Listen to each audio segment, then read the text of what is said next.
There's no feeling more intense than starting over. If you deleted your homework the day before it was due, as I have, or if you left your wallet at home and you have to go back after spending an hour in the commute.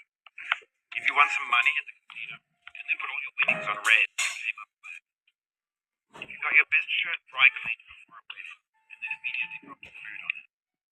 If you won an argument with a friend and then later discovered they just returned to their original name. Starting over is harder than starting up.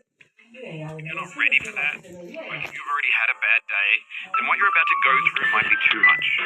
Feel free to go away and come back. I'll be here.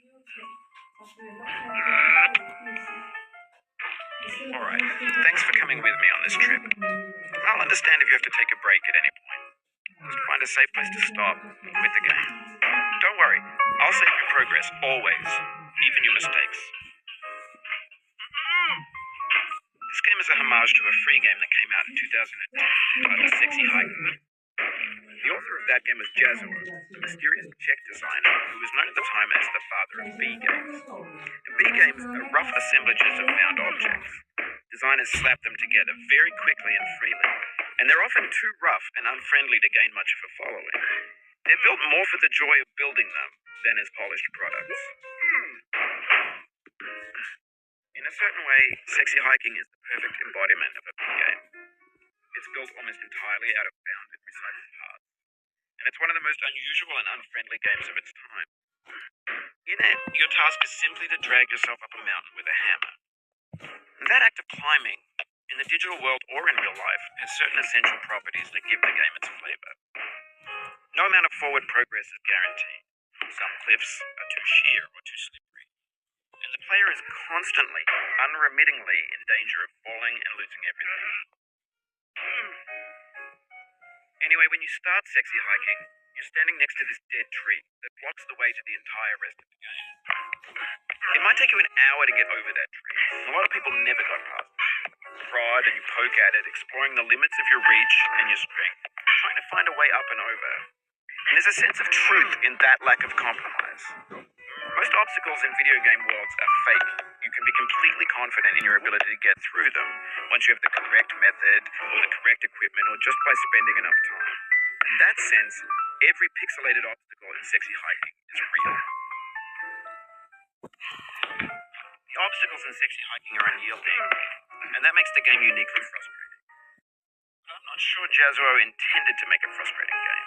The frustration is just essential to the act of climbing, and it's authentic to the process of building a game about climbing.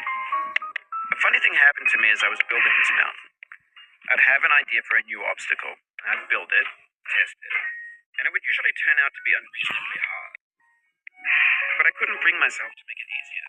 It already felt like my inability to get past the new obstacle was my fault, as a player rather than as a builder. Imaginary mountains build themselves from our efforts to climb them, and it's our repeated attempts to reach the summit that turns those mountains into something real. When you're building a video game world, you're building with ideas, and that can be like working with quickset cement. You mold your ideas into a certain shape that can be played with, and in the process of playing with them, they begin to harden and set until they're immutable, like rock. And at that point, you can't change the world. Not without breaking it into pieces and starting fresh with new ideas. For years now, people have been predicting that games would soon be made out of prefabricated objects, bought in a store and assembled into a world. And for the most part, that hasn't happened, because the objects in the stores are trash. I don't mean they look bad or that they're badly made, although a lot of them are. I mean they're trash in the way that food becomes trash as soon as you put it in the sink. Things are made to be consumed and used in a certain context, and once the moment is gone, they transform into garbage. In the context of technology, those moments pass by in seconds. Over Over time, we've poured more and more refuse into this vast digital landfill that we call the internet. It now vastly outnumbers and outweighs the things that are fresh and untainted and unused. When everything around us is cultural trash, trash becomes the new medium, the lingua franca of the digital age. And you could build culture out of trash, but only trash culture. Be games, be movies, be music, be philosophy. Maybe this is what digital culture is. A monstrous mountain of trash, the ash heap of creativity's fountain. A landfill with everything we ever thought of in it. Grand, infinite, and unsorted. There's 3D models of breakfast.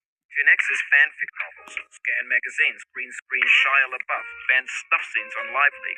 Facebook's got lifelike bots with unbranded adverts and candid shots of Kanye and Taylor Swift mashups, car crash epic failed GIFs, Russian dashcam vids, discussions of McRibs, discarded, forgotten, unrecycled, rotten. Everything's fresh for about 6 seconds, until some newer thing beckons, and we hit refresh. And there's years of persevering disappearing into the pile, out of style, out of sight. In this context, it's tempting to make friendly content that's gentle, that lets you churn through it but not earn it. Why make something demanding if it just gets piled up in the landfill, filed in the landfill? When games were new, they wanted a lot, daunting you, taunting you, resetting, delaying you. Players played stoically. Now everyone's turned off by that. They want to burn through it quickly. A quick fix for the fickle, some tricks for the clicks of the feckless. But that's not you. You're an acrobat. You could swallow a baseball bat.